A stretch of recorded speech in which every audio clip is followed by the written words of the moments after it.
राजधानी दिल्ली में गर्मी बढ़ने के साथ यह पानी पर सियासत तेज हो गई है। जहां एक तरफ दिल्ली सरकार दिल्ली में गहराते जल संकट के लिए पड़ोसी राज्यों हरियाणा और उत्तर प्रदेश को दोष दे रहा है, तो वहीं बीजेपी शासित राज्यों का कहना है कि दिल्ली में गहराए पानी संकट के लिए खुद दिल्ली सरकार जिम्मेदार है।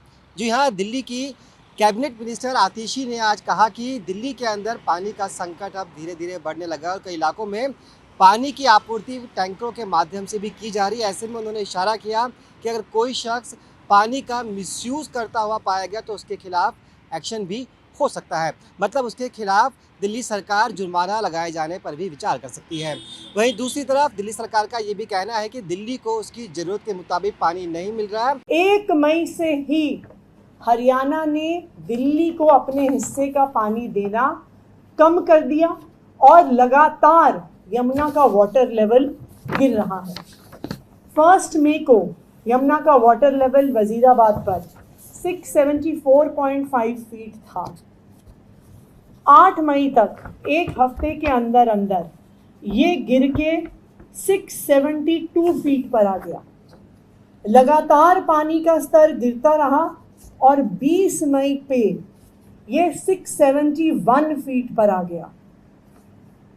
24 मई तक ये पानी का स्तर 670.2 फीट पर आ गया और आज पानी का स्तर 669.8 फीट पर पहुंच गया है। जब हरियाणा दिल्ली में पानी नहीं छोड़ती, जब यमुना नदी में पर्याप्त पानी नहीं छोड़ा जाता, इसका नतीजा क्या होता है? इसका नतीजा ये होता है कि जो पानी दिल्ली के वाटर ट्रीटमेंट प्लांट्स में आ रहा है, उस पानी की संख्या घट जाती है, उसका अमाउंट घट जाता है। तो सुना आपने, दिल्ली सरकार की कैबिनेट मिनिस्टर आतिशी ने जब पड़ोसी राज्यों पर आरोप लगाया तो दिल्ली में बीजेपी की नेता भी मुखर हो गए। दिल्ली बीजेपी नेता प्रवीण खंडेलवाल ने कहा कि दिल्ली में हर साल इसी तरह से पानी का संकट होता है।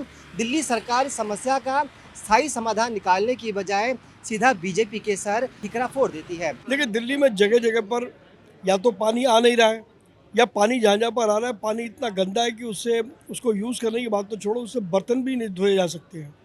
और जहाँ तक आम आदमी पार्टी का सवाल है, ये पानी की समस्या कोई इस साल आई है ऐसा नहीं है।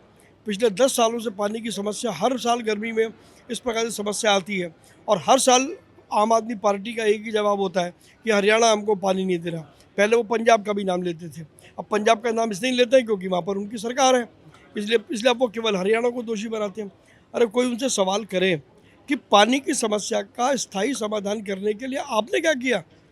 पिछले 10 सालों में जिस प्रकार से अरविंद केजरीवाल और उनकी सरकार ने दिल्ली के लोगों की, दिल्ली के क्षेत्रों की उपेक्षा की है, आप क्यों नहीं आपने पानी के लिए पॉलिसी बनाई और आज आप कहते हैं कि हम पेनल्टी लगाएंगे? आप अपनी जिम्मेदारी पूरी नहीं करेंगे और आप पेनल्टी लोगों पर लगाएंगे। ये कहाँ का न्याय है? मुझे लगता है कि दिल्ली की समस्या इनके हाथ से निकल चुकी है। इनका कोई इंटरेस्ट दिल्ली की समस्या को हल करने में नहीं है। इनका एक ही इंटरेस्ट है कि दिल्ली में भ्रम का वातावरण बनाया जाए, अपनी जिम्मेदारी से भागा जाए और आरोप प्रत्यारोप की राजनीति में किया जाए, तो वही करते हैं। आपको बता दें कि दिल्ली में इस वक्त जो तापमान है वो 48 डिग्री के करीब है और ऐसे में आप समझ सकते हैं कि दिल्ली के अंदर पानी सबसे बड़ी समस्या बनता जा रहा है।